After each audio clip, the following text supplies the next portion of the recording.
buenas tardes a todos y a todas.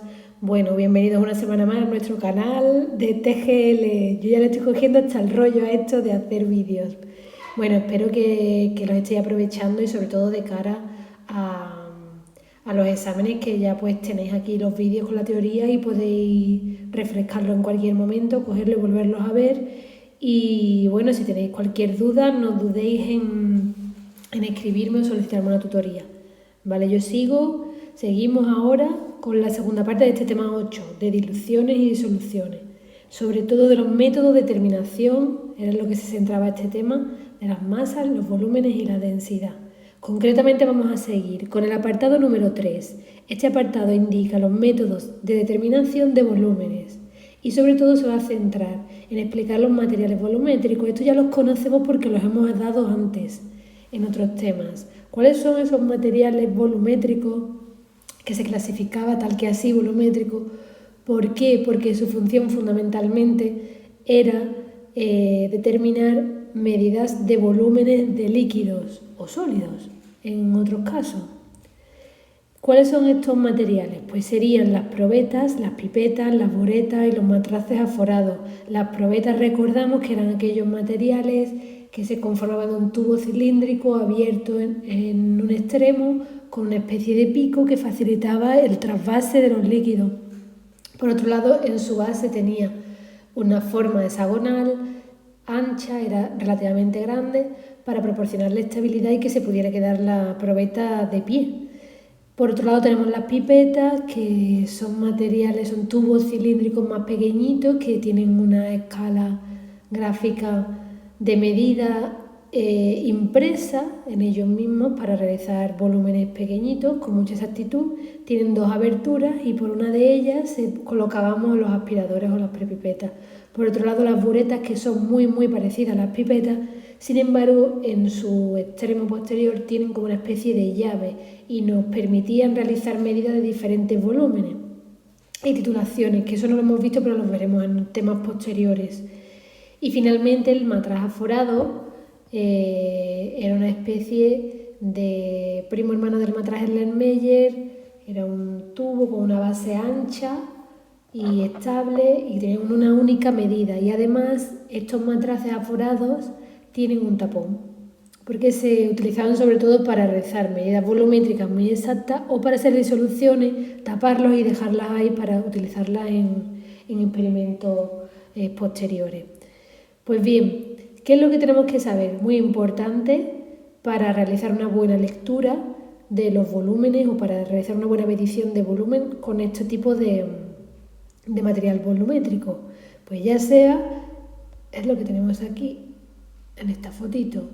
Lo que tenemos que saber, que ya lo hemos puesto en práctica realmente en clase, en algunas prácticas, es hacer una buena medida de menisco, una buena lectura del menisco. Para ello sabemos que el menisco, que es convexo, la barriga de ese menisco tenía que tocar la línea de medida y nosotros nos poníamos paralelo o perpendicular, mejor dicho, perpendicularmente. Nuestra visión, nuestro ojo tiene que estar perpendicularmente a esa línea de medida que toca la base del menisco. Y con ello cometeríamos el menor error posible de lectura de la medida. Esto es muy importante porque si nos poníamos un poquito superior a la línea de la medida o un poquito inferior, si veíamos la línea desde una perspectiva inferior, cometeríamos un error de paralaje. ¿Vale? ¿Qué es lo que ocurre en los diferentes experimentos en el laboratorio? Que no todos hacemos el mismo tipo de lectura y probablemente, pues no sé, Alicia realiza una lectura completamente diferente a la que realiza Raúl. Y es por ello que cuando empecemos un mismo experimento, una persona tiene que realizar todas las lecturas volumétricas de un determinado experimento, para que así cometamos los mínimos errores posibles. Vale, pues seguimos. Otra cosa fundamental que tenemos que saber de los instrumentos o los materiales volumétricos es que estos medían los volúmenes de dos formas distintas. Uno era vertido en X y otro era contenido en IN. ¿Esto qué significaba? Esto lo veíamos por el impreso que llevaban cada uno de nuestros materiales volumétricos. Por ejemplo, aquellos que tienen impreso una EX significaba que medían aquel volumen que iba a ser transportado de un recipiente a otro, como pueden ser las pipetas o las buretas. Y nosotros cogimos una regla mnemotécnica muy práctica que decíamos que todos aquellos materiales que tuvieran dos aberturas medían el contenido o el volumen en X. Eso no lo olvidemos porque es muy importante. Después teníamos aquel material volumétrico que medía el contenido en IN, como por ejemplo el matraz aforado. Y este mide la cantidad de líquido que contiene el propio matraz. Esto también nosotros sacamos otra reglita de este tipo de instrumental y decíamos que aquellos que tenían una única abertura, como puede ser el matraz aforado, medían los volúmenes que contenían ellos mismos. Vale.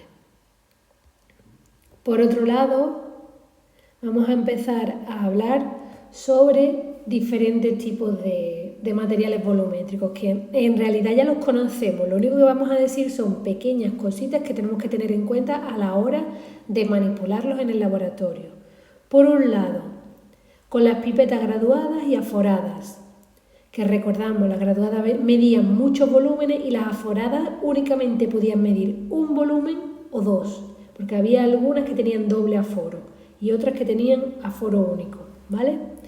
Bueno, pues para utilizar ya sean las pipetas graduadas como las aforadas necesitamos de una propipeta, aquellas que tenemos en clase que se denominaban de cremallera, que las tenemos de diferentes colores, verde, roja, azul. Y luego por otro lado también podemos utilizar la pera de seguridad o la pera de aspiración, ¿vale? Es muy importante que a la hora que utilicemos estos dos materiales de ayuda para el pipeteo, digamos, la propipeta o la pera, es muy importante que nos cercionemos antes de usarlo que funciona bien, lo primero, y segundo, que están limpias. Recuerdo que en una de las prácticas hubo un grupo que las ensució porque aspiró tanto con una pera de seguridad que ese líquido llegó dentro. Eso en un futuro, si se utiliza por otro alumno en otro experimento y no está bien seco o limpio porque la pera de seguridad guarda ese líquido dentro si no lo hemos expulsado bien o no lo hemos limpiado bien, pues podría contaminar futuros experimentos. Por ello es muy importante limpiarla muy bien y sobre todo intentar que no se nos ensucie y no llegue ese líquido, no absorbamos tanto que ese líquido que estemos calculando los volúmenes llegue a tocar la propipeta o la pera, porque podríamos estropearlas. Vale, por otro lado, antes de utilizar cualquier pipeta graduada o aforada, es muy importante realizar el curado. Este concepto es totalmente nuevo, pero voy a hacer una actividad de investigación. Voy a dejar que vosotros mismos investiguéis qué significa, qué es el curado, cómo se lleva a cabo y por qué es tan importante llevarlo a cabo a la hora de utilizar pues, las pipetas graduadas o aforadas. Así que lo dejo aquí. Abierta la pregunta porque luego vais a tener que entregarme una serie de actividades que van a ser en este caso problemas, pero además vais a tener que responder a esta pregunta que es más teórica y que es muy interesante y que hay que tenerlo siempre en cuenta a la hora de hacer cualquier experimento. Vale, y por último tenemos que tener en cuenta que nunca se debe pipetear con la boca. Sé que somos un poquito pesaditos con esto, pero es que es muy importante. No paramos de decirlo, pero luego también veo acciones en clase parecidas al intento de pipetear con la boca. Es por ello que tenemos que tenerlo siempre muy presente y no realizar nunca esta acción porque podríamos sufrir una intoxicación química. Vale. Y por otro lado, una vez adquirido o absorbido ese líquido en nuestra pipeta, una vez tomado ese volumen del líquido en la pipeta, es importante que la mantengamos en posición vertical siempre, porque si la ponemos en posición horizontal, ya esto me vale también para las pipetas graduadas o las pipetas automáticas, las micropipetas, las pequeñitas. Eso sí que es súper importante en esas pipetas. Nunca se pueden poner en posición horizontal y cuando contienen líquido, porque si no se estropean el mecanismo interno. Y cuando queramos soltar todo ese volumen que tenemos en nuestras pipetas graduadas o aforadas, lo que tenemos que hacer es tocar la pared del recipiente donde vayamos a soltar ese volumen con la punta de la pipeta y que ese líquido caiga por las paredes de ese recipiente. Y así nos aseguraremos de que nuestro líquido va a caer completamente, de que no hacemos burbujas, de que no salpicamos y que no producimos ningún tipo de accidente. ¿Vale? Luego siempre, mira, esto es una cosa muy curiosa porque lo observamos en clase, en las prácticas. Muchos de vosotros me dijisteis, en la punta de la pipeta queda líquido, ¿qué hago? Pues normalmente ese líquido que queda es un resto residual y que la pipeta ya está determinada o ya se tiene en cuenta o se ha ajustado los volúmenes de esa pipeta teniendo en cuenta ese resto residual, por lo que no influiría mucho en nuestros resultados. No obstante, sí hay que intentar que ese resto residual que queda en la punta de la pipeta sea lo más pequeño posible. Por eso muchas veces os he dicho, por ejemplo, con la pipeta Pasteur, que se quedaba un poquito en el filo, os he dicho que la apretéis bien varias veces, absorbáis y apretéis y expulséis el líquido para asegurarnos que ese resto residual sea el menor posible. Vale. Por otro lado, ¿cómo vamos a utilizar las probetas y los matraces aforados?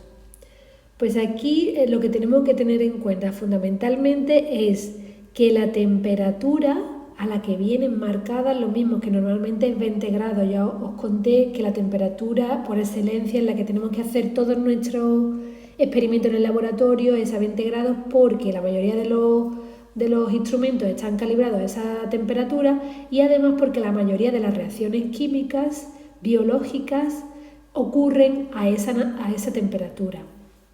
Vale, entonces lo ideal sería que tanto nuestro instrumental como los líquidos estén a la misma temperatura, porque ya sabemos que los volúmenes cambian según la temperatura y así obtendremos los datos más fiables posibles. Después, una vez que queramos proceder al correcto llenado de nuestro instrumental o cuando queramos conseguir un determinado volumen concreto, ¿cómo lo vamos a hacer? ¿Cómo se realizan las medidas de volúmenes? Pues en clase lo hemos hecho ya en práctica. Normalmente, ¿qué era lo que hacíamos? Pues si quiero tomar 5 mililitros de agua destilada, pues voy a rellenar mi probeta o mi matraz aforado hasta cerca de la línea de 5 mililitros, pero después voy a coger una pipeta Pasteur para hacer el enrasado, que esto sí que era muy importante. Tenemos que hacer un enrasado correcto, tenemos que hacer que la barriga del menisco toque la línea de los 5 mililitros, tal cual el ejemplo que he dado. Y así cometeremos el menor error posible. Y después de esto, pues haremos una lectura correcta del volumen y lo vaciaremos o lo utilizaremos para lo que queramos. Vale, pues con esto hemos acabado el punto 3 y empezamos el punto 4. En este caso vamos a ver los métodos de determinación de densidades. Espérate que lo ajusto. Los métodos de determinación de densidades y los materiales que vamos a utilizar para el cálculo de las diferentes densidades, que ya lo vimos un poquito en el vídeo anterior. En el laboratorio, en los laboratorios se pueden medir las densidades con muchos métodos distintos y con varios instrumentales distintos. Entre ellos, bueno, pues destacar la probeta con el método de Arquímedes, el densímetro, que ya os puse una foto al principio del tema, y el picnómetro, que lo tenemos en clase y que lo haremos en clase cuando yo vuelva.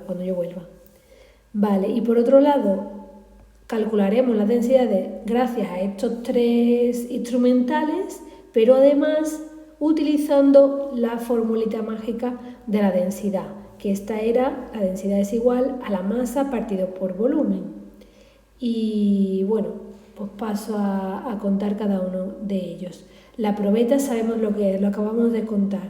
Es un instrumento cilíndrico que tiene impreso una escala volumétrica. Esa escala puede ser diferente según el volumen máximo que pueda medir cada probeta. Las hay de muchísimos tamaños. Y con ella lo que vamos a hacer es el método de la densidad por el método de Arquímedes o de Pesada, que prácticamente son muy parecidos. Luego el densímetro es un instrumento que se utiliza para determinar de forma directa la densidad de los líquidos. Esto es muy fácil, únicamente tenemos que introducir el densímetro dentro del líquido y nos da directamente el numerito de la densidad de cada líquido. Y luego el picnómetro es el frasco que vimos de vidrio que tenía un cuello esmerilado y se le introducía otro cuello más pequeño que era como un capilar que estaba abierto y sirve para medir el volumen y la densidad con muchísima precisión de los líquidos o incluso de sólidos. Vale, pues vamos a pasar a ver cada uno de estos métodos uno por uno. El método de la probeta es el primero que vamos a ver. El método de la probeta para la determinación de densidad de cuerpos sólidos. ¿Qué es lo que haríamos aquí con el método de la probeta? Pues lo primero que tenemos que hacer es medir el peso, la masa del sólido. Tenemos un sólido que queremos saber cuál es su densidad. Pues lo primero que hago es coger la balanza, siguiendo la normativa que hemos visto en el vídeo anterior, y lo pesamos y anotamos la masa de ese sólido. Después, ¿qué es lo que haríamos?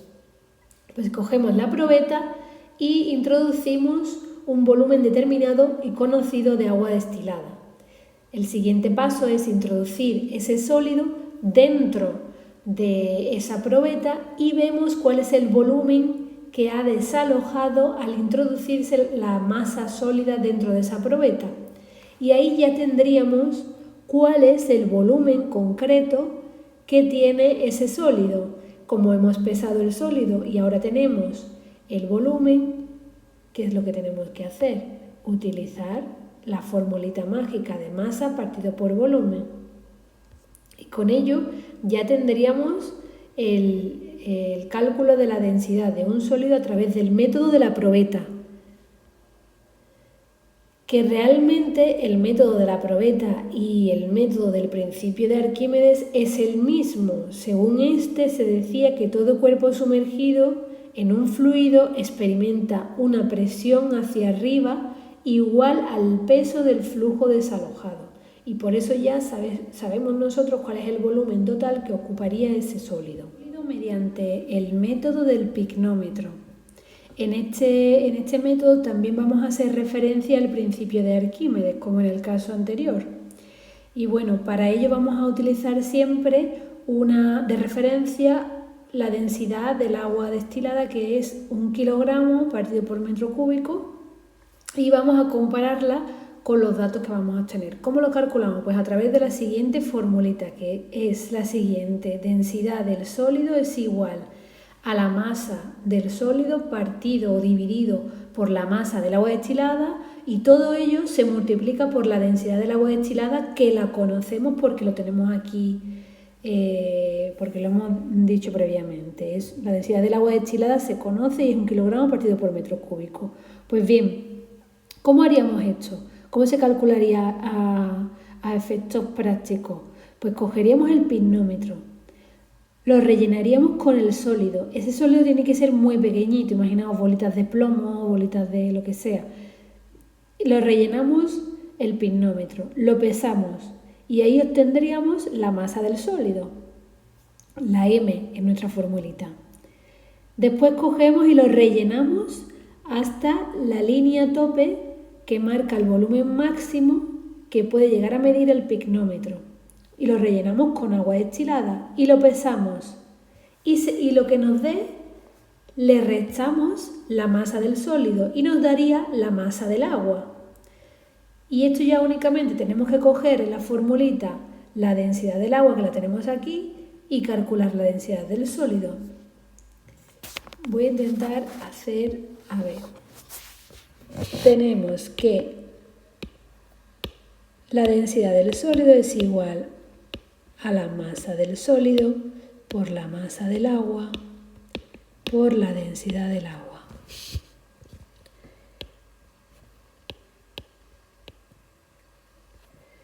Aquí tenemos nuestro picnómetro con unas partículas sólidas que yo quiero conocer y lo pesamos en nuestra balanza y nos da la masa del sólido, tal número como 3,5 gramos. Vale. El siguiente paso es rellenar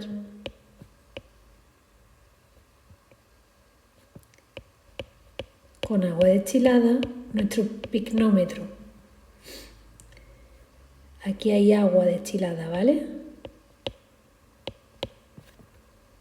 Y lo pesamos. Atentos a esto porque luego va a haber problemas de este tipo. Y me da, imaginaos, esto sería la masa total, vamos a llamarle. Y me da 10 gramos. Bueno, pues ¿cómo calculo yo la masa del agua destilada? Pues digo, la masa total es igual...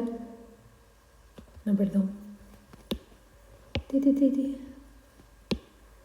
La masa del agua destilada es igual a la masa total menos la masa del sólido. ¿Y qué es lo que nos daría? La masa del agua destilada sería 10 gramos menos 3,5 gramos. Y nos daría 6,5 gramos, que sería la masa del agua destilada. ¿Vale? Una vez conocido esto, ya solo nos falta, tenemos este datito de aquí, tenemos este dato de aquí, que es este, y tenemos este porque lo sabemos de la teoría. Y con ello ya calcularíamos finalmente la densidad de nuestro sólido problema, que son las bolitas que tenemos aquí, de plomo o de ya sea lo que sea. ¿Vale? Pues bien, volvemos al tema. Con esto ya habremos terminado esta parte y seguimos. Vamos a ver el siguiente método para el cálculo de la densidad de los líquidos. Ahora aquí hemos pasado a líquidos. Antes hemos visto cálculo de la densidad de sólidos y ahora de los líquidos. Voy a ajustarlo, que no se veía bien. Vale, para esta técnica se utiliza las pipetas graduadas y los matraces aforados. Y con esto simplemente tenemos que hacer el cálculo de la masa y el volumen. Vamos a utilizar la fórmula de la densidad.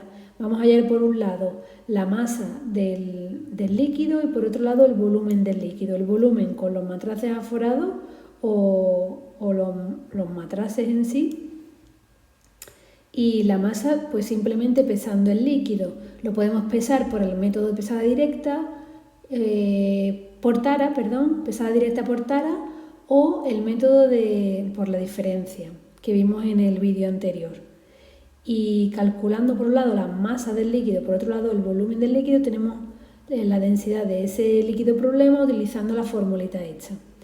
¿Qué pasa si en nuestro laboratorio nos dan 3 medidas de masa y 3 medidas de volúmenes? Pues que tendríamos finalmente 3 medidas de densidades. Y para hallar el cálculo real de esa densidad, ¿qué tenemos que hacer? Pues la media ponderada, la media aritmética. Simplemente sumaríamos, tal y como vemos aquí abajo en esa formulita, las densidades. Esa formulita significa densidad real es igual a la densidad que he calculado de las magnitudes que he calculado la primera vez, más la densidad que he calculado de las magnitudes derivadas de la masa y el volumen que he calculado la segunda vez, más lo del paso 3 y todo ello sumado y dividido entre 3. Hacemos la media aritmética, ¿vale? Muy facilito. Vale. Pues el siguiente procedimiento es de determinación de la densidad de líquidos también, pero mediante el picnómetro. Este es muy parecido al anterior, aunque tiene sus diferencias. Lo vamos a hacer en las prácticas y es muy fácil. Simplemente pesamos el picnómetro vacío, se pesa el picnómetro, se anota el resultado, se pesa el picnómetro con el líquido problema se restan las dos masas y una vez con ello, pues hacemos el cálculo del volumen total utilizando la densidad conocida del agua destilada como referencia. Se puede utilizar esa fórmula, pero nosotros vamos a hacer por otra que es más fácil. Que esto lo dejo aquí en stand-by porque lo vamos a hacer en las prácticas y ahí es cuando lo entenderemos finalmente, ¿vale? Así que lo dejamos aquí en stand-by. Vale, pues el siguiente y creo que último método, sí, de determinación de densidad de líquidos va a ser con el densímetro, con este aparato que decíamos que se parecía como a un termómetro porque tenía una sustancia dentro intrínseca que hacía que nos calculase la densidad de los líquidos de los cuales hemos sumergido nosotros nuestro densímetro. Para utilizarlo es muy fácil, simplemente introducimos el densímetro sobre el líquido que queremos calcular la densidad y observamos cuál es la rayita de lectura hasta donde se queda el líquido de la parte superior. Os he puesto un vídeo, lo vais a ver ahí más claramente, ¿vale? Simplemente después de este vídeo veis el otro vídeo que os he puesto y vais a entender perfectamente cómo se hace la determinación de la densidad de los líquidos con un densímetro. Bien, y hasta aquí hemos visto los diferentes métodos de determinación de las densidades, que es los problemas que conciernen a este tema. Al final de este vídeo vais a hacer una serie de actividades que es de cálculo de densidades a partir de todos estos métodos. Así que lo haremos, leeros bien esa parte de la teoría que las he explicado todo paso por paso cómo se hace y si no entendéis algo pues me lo preguntáis. Vale, y a partir de ahora vamos a ver los errores de medida. Los errores de medida vienen derivados de la inexactitud o la no precisión de las que derivan los instrumentos de medida. Bueno, cada vez que hacemos un cálculo de una medida con un instrumento, una balanza, un volumen, estamos cometiendo un error de cálculo intrínseco en esa medida. Eso es así, eso es inevitable, eso pasa siempre. Y para que nuestros datos sean más correctos, pues nosotros tenemos que ser conscientes de esos errores. Y normalmente estos errores, ¿quién me lo va a decir a mí? ¿Cómo voy a saber yo que estos errores se están cometiendo? Y además, ¿cómo voy a saber qué magnitud es cada error? Pues muy sencillo, por ejemplo con las pipetas. Las pipetas te ponen que pueden cometer un error, un ejemplo, ¿no? He puesto aquí el de más menos 0,05. Pues esto quiere decir que si yo estoy midiendo un volumen determinado con una pipeta y ese volumen me da 3 milímetros, el valor real no es 3 milímetros. O sea, nosotros no podemos verificar que el valor real del volumen medido son 3 milímetros, sino que podemos verificar que el valor real está entre un rango de 2,95 mililitros y 3,05 mililitros. Es decir, del volumen que hemos medido, por arriba y por abajo hay que sumarle ese error, el error intrínseco que conlleva la pipeta, el error intrínseco que tienen todos estos instrumentales de medida. Y este error se denomina margen de error o grado de incertidumbre. Además de este tipo de error de medida, existen muchos otros, que los vamos a ver más adelante. Bueno, aquí os he puesto un ejemplito, que esto es muy fácil, esto es simplemente para que lo leáis. Bueno, lo leo yo también. Por ejemplo, tenemos que pesar 2,56 gramos. Este ejemplo es con la balanza. El anterior lo he puesto con las pipetas. Tenemos que pesar 2,56 gramos y nos dice que ese es el valor real, el valor verdadero de una sustancia. Y tenemos una balanza y esa balanza puede llegar a medir hasta las milésimas y comete un error de más o menos 0,01. Y tenemos luego otra balanza que puede medir hasta centésimas y puede cometer errores de más o menos 0,01. Y nos dice que las pesadas obtenidas en ambas, en una y otra, son 2,567 gramos en la primera y en la segunda 2,56 gramos. Y como vemos, la primera pesada tiene más cifras, más números significativos. Por tanto, esta va a ser mucho más precisa y va a cometer un margen de error más pequeñito.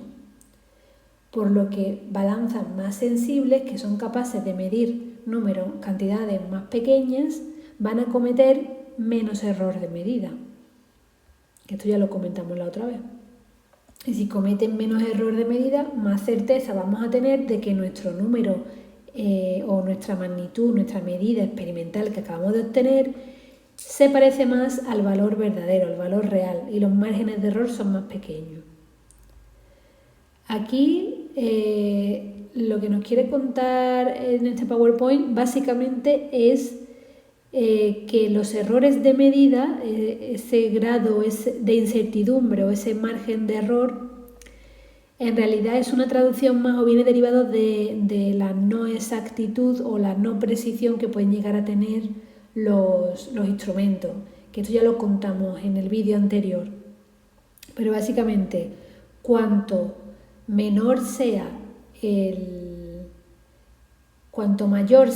la diferencia con el valor real del valor experimental, pues menor va a ser la exactitud y mayor van a ser los márgenes de error. Pasa lo mismo con la precisión. Cuanto menos precisos sean nuestros resultados porque los números que nos den son más dispares, pues mayor va a ser el grado de incertidumbre o margen de error.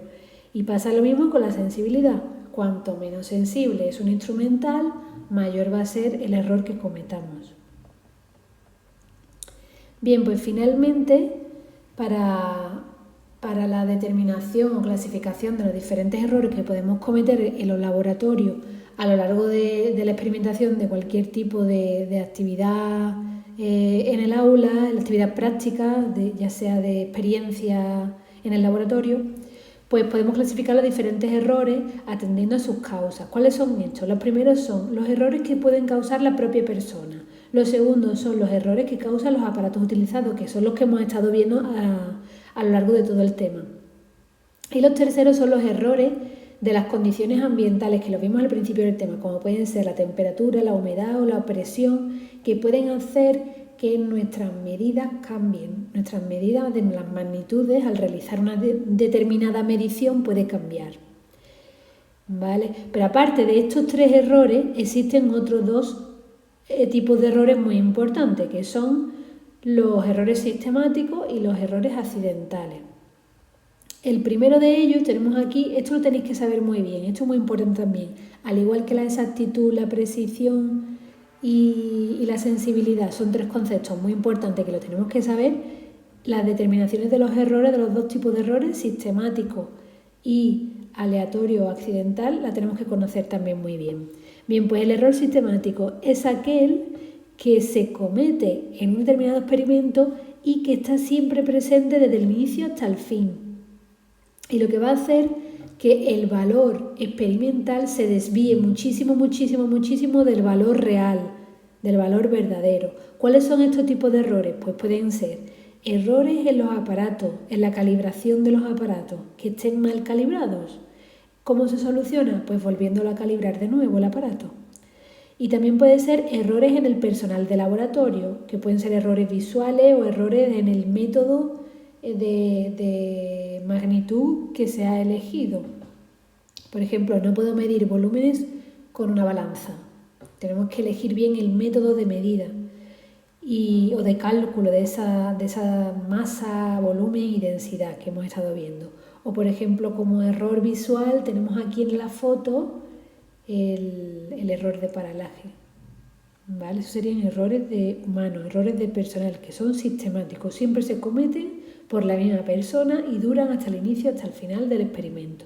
Y por otro lado tenemos los errores accidentales o aleatorios, que estos se deben al azar y ocurre, en este caso se producen cuando un valor hace que varíe muchísimo un resultado con otro. Esto, por ejemplo, estamos haciendo medidas y resulta que tengo muchas medidas que dan más o menos números parecidos, pero tengo otra que se desvía del resto de los resultados, ¿vale?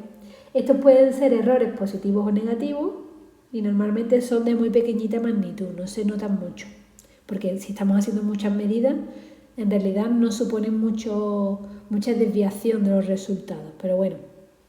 Y como ya he dicho, son debidos al azar, no obstante, estos aparecen de improviso y no se pueden corregir, como los otros sí se pueden corregir.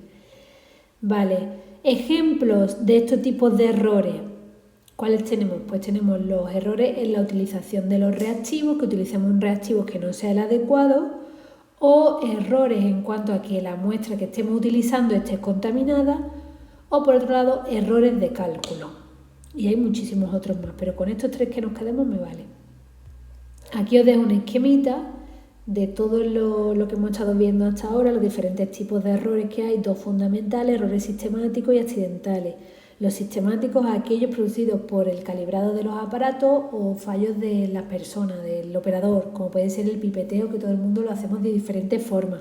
Como ya lo he dicho, todo el mundo cometemos errores en el pipeteo, únicos y exclusivos de cada persona. Y por otro lado, los errores accidentales, como pueden ser la muestra contaminada, el uso de reactivos incorrectos o errores en los cálculos realizados, ¿vale? Es muy importante tenerlo en cuenta todos estos errores y utilizar un sistema de control que asegure que todos nuestros datos son fiables. ¿Qué sistema de control vamos a utilizar en cada experimento? Pues va a depender del propio experimento. Os pongo un ejemplo. ¿Os acordáis cuando sembramos las diferentes aguas en las placas de Petri y sembramos el agua destilada y sabíamos que esa era nuestra placa control, que ahí no debía de crecer ningún tipo de microorganismo? Pues en ese sentido van a ir los tiros para la aplicación de controles de calidad de los experimentos. Siempre vamos a tener en cada experimento un control positivo o control negativo. No sé si os suena esto por ejemplo, de los test COVID. Los test COVID tienen 2 líneas, una que es el test, que está marcado con AT, que si sale positivo eres positivo en COVID y si no sale positivo pues no eres positivo. Pero también tiene otra línea que es la línea de control. Esa línea de control, cada vez que utilicemos el test, tiene que estar marcada, tiene que ser positiva. Eso es un control positivo. Si el test no se marca positivamente, significa que el aparato en sí está mal y que los resultados que nos digan no son fiables, ¿vale? Pues en esta línea van a ir los tiros. Y por eso nosotros sembramos una placa de Petri de agua destilada que sabíamos que no iban a crecer ningún tipo de microorganismo y también sabíamos que ese era nuestro control negativo. ¿Por qué? Porque sabíamos de antemano que ahí no tenía que crecer nada y que si crecía algo era porque durante el proceso habíamos cometido un fallo de contaminación y se nos había contaminado la muestra. ¿Vale? Bueno, pues finalmente, esto también es importante, ¿cómo vamos a calcular en el área estadística o matemática los errores? ¿Qué porcentaje de error, cuando estamos nosotros cometiendo errores con los datos, cómo lo calculamos? ¿Qué porcentaje de error estoy realizando? ¿O cómo de fiables son mis datos o no? Pues eso se hace calculando, utilizando estas 2 formulitas que vienen marcadas por el error absoluto y error relativo. Empezamos por el primero. El error absoluto es la diferencia que existe entre el valor exacto, el valor real, el valor verdadero que tiene ese, por ejemplo, si estamos midiendo la masa de un sólido, pues el valor real de esa masa, que ya dijimos que era muy difícil conocerlo y que tenemos que utilizar millones de balanzas para saber la masa de ese sólido. Pero que en nuestro caso, a efectos prácticos, ¿cómo lo calculábamos? Pues lo calculábamos haciendo la media aritmética de las 3 medidas que utilicemos, que hagamos, ¿vale? Y sería el error absoluto, la diferencia entre ese valor exacto y el valor medido en cada peso, cada vez que hayamos medido esa masa. Y lo primero que tenemos que hacer para hallar los errores es utilizar esta formulita, EA de error absoluto, M mayúscula menos M minúscula. Y me va a dar un dato. Normalmente te puede dar que el valor exacto o el valor real, M mayúscula, es menor que el valor medido. Eso puede ocurrir. Pero esta fórmula está en valores absolutos. Por tanto, siempre nos va a dar los resultados en positivo. O sea, no en positivo, bueno, sí, en positivo, que no le vamos a poner nunca signos, no va a ser ni positivo ni negativo, se queda tal cual el número está, ¿vale? Y una vez que hemos calculado este error absoluto, podemos calcular el error relativo. Y el error relativo sí que nos va a dar una idea del grado de error que estoy cometiendo. ¿Por qué? Porque es un porcentaje.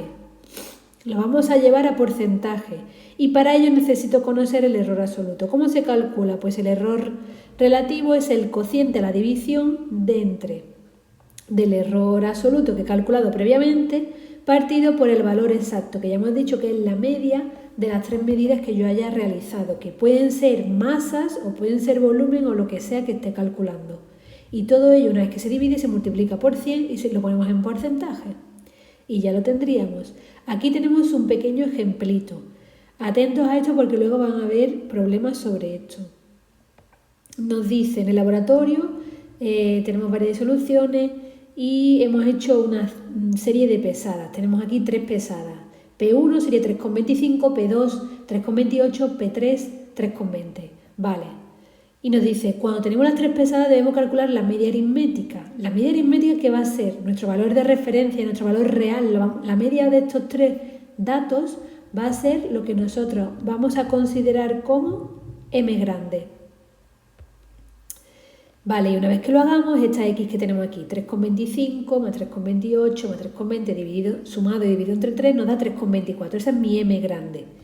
Y luego para calcular el error relativo, vamos a calcular el error relativo de cada uno de los pesos. En base al resultado primero, P1, que es 3,25 gramos, pues calculamos EA, que es el error absoluto, A1, que sería, tal cual tenemos en esta fórmula, m grande menos m pequeña. M grande sabemos que es 3,24 y m pequeña, pues en este caso es 3,25 y lo calculamos, m grande menos m pequeña, y me da un número y pone más menos. Eso ahí tendría unos valores absolutos, unas barras, y esos símbolos se le quitan. Luego calculamos el valor relativo utilizando esta fórmula. Una vez que tenemos el valor absoluto partido entre m grande por 100. Y nada, lo calculamos. El error relativo 1 es 0,01 que me ha dado en el cálculo anterior partido por 3,24 que está aquí, que es mi m grande, por 100. Y me da 0,31. Y yo ahí tengo una idea del porcentaje de error que estamos haciendo. ¿Vale? Y podemos comparar en qué medida se ha hecho más porcentaje de error o qué medida se ha hecho menos porcentaje de error. Y cuál es el margen de los errores. Vale, ya por último, aquí con esto lo que queremos decir en esta PowerPoint es que de todos los diferentes métodos que hemos hablado antes para el cálculo de la densidad y de las masas y los volúmenes y demás, los más usados en los laboratorios son el método del pignómetro y el del principio de Arquímedes y del de peso, de la balanza analítica. ¿Por qué? Porque son los más exactos y los más precisos. Básicamente es eso. Bueno, y muchísimas gracias por todo y espero que estos vídeos os hayan ayudado y nos vemos muy prontito. Hasta luego. Y síganme para más recetas.